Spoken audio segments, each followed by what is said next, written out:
I think if you'd asked me what community meant to me before I took this course, I would have said the place where I live. However, now after thinking about it quite a bit and reading and talking to friends, family, and colleagues, I would say community means to me people coming together and working towards a common goal or having common interests. There needs to be respect and caring between the individuals within the community, and they need to feel that they belong there. And I think that the relationships that develop can be key to that feeling of belonging. I can use my workplace to illustrate. I work at Capilano University on the Sunshine Coast. We're a very small campus, and there are only about 10 of us who work there on a consistent basis. We all work well together, respect each other's strengths, and support each other to overcome our weaknesses. We're friends and colleagues, and there is a sense of shared goals and experiences that bring us together. We feel that we belong there. In the context of the classroom, whether face-to-face, mixed mode, or online, RoVi provides evidence that shows that a strong sense of community is essential to the learning environment and can result in reduced feelings of isolation and completion rates going up. However, the ability to create a successful community in an online, mostly asynchronous course can be particularly challenging. The role of the teacher in building community in an online course is key. According to Shea, Swan, Lee, and Pickett, effective teaching presence has the potential to create learning environments in which the benefits of online community may more easily be realized. According to Anderson and colleagues, teaching presence has three components: instructional design and organization, facilitating discourse, and direct instruction. Under the category instructional design and organization, they include setting curriculum, designing methods, establishing time parameters, utilizing the medium effectively, and establishing netiquette. Teacher bias can have a very negative impact on the course community, just as it can in a face-to-face classroom. Students need to be able to trust that the teacher will treat everyone with respect, and they need to feel safe within the course community. Teachers need to model the kind of behavior they expect from students and must be fair and unbiased in their role.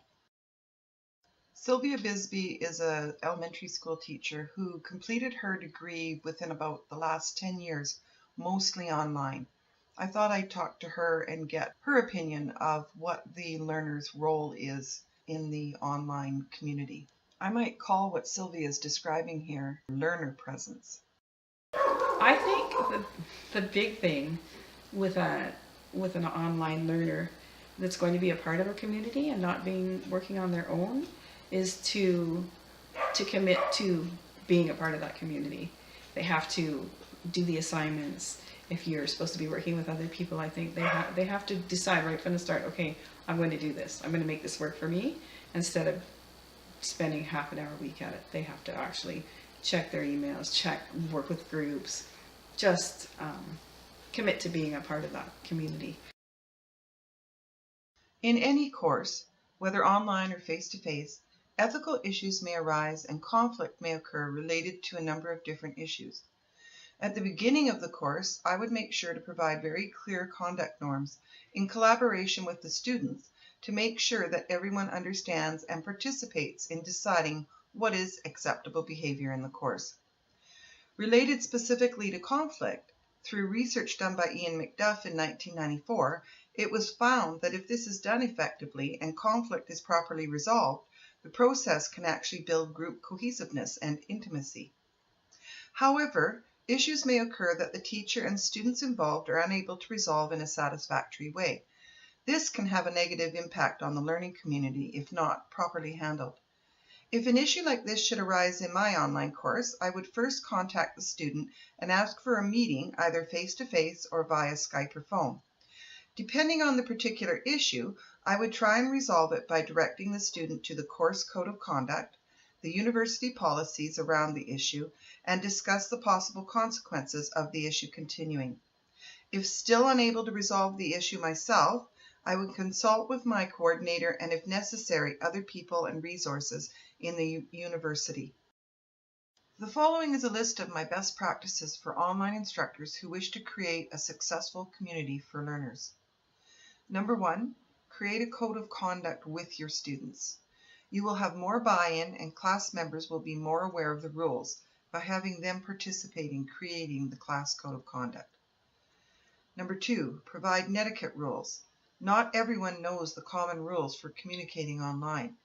An easy way to make sure there are no misunderstandings is to have them front and center on the course site. Number 3, become adept at facilitating discussions. There is a knack for promoting discussions that lead to deeper learning. As the teacher, you should be asking leading questions and probing for deeper responses.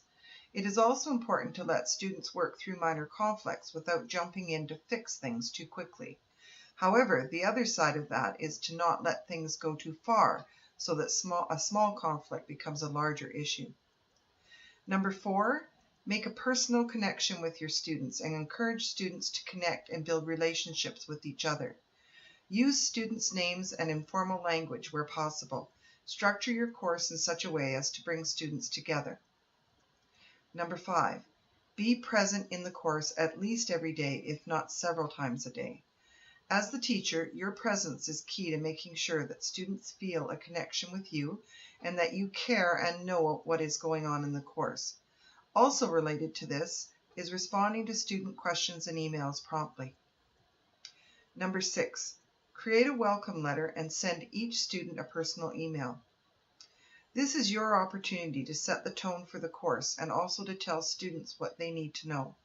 Provide them with a link to something like the 7 Principles of Good Practice in Online Learning, and point them to tutorials that will help them navigate the course software if they are newcomers to the online learning world. Better yet, make a video. All of this will help engage the students early. And number 7, provide detailed feedback on assignments. This lets your students know you really read and paid attention to what they submitted, and it will help them with future assignments. It also creates a connection between you and the student.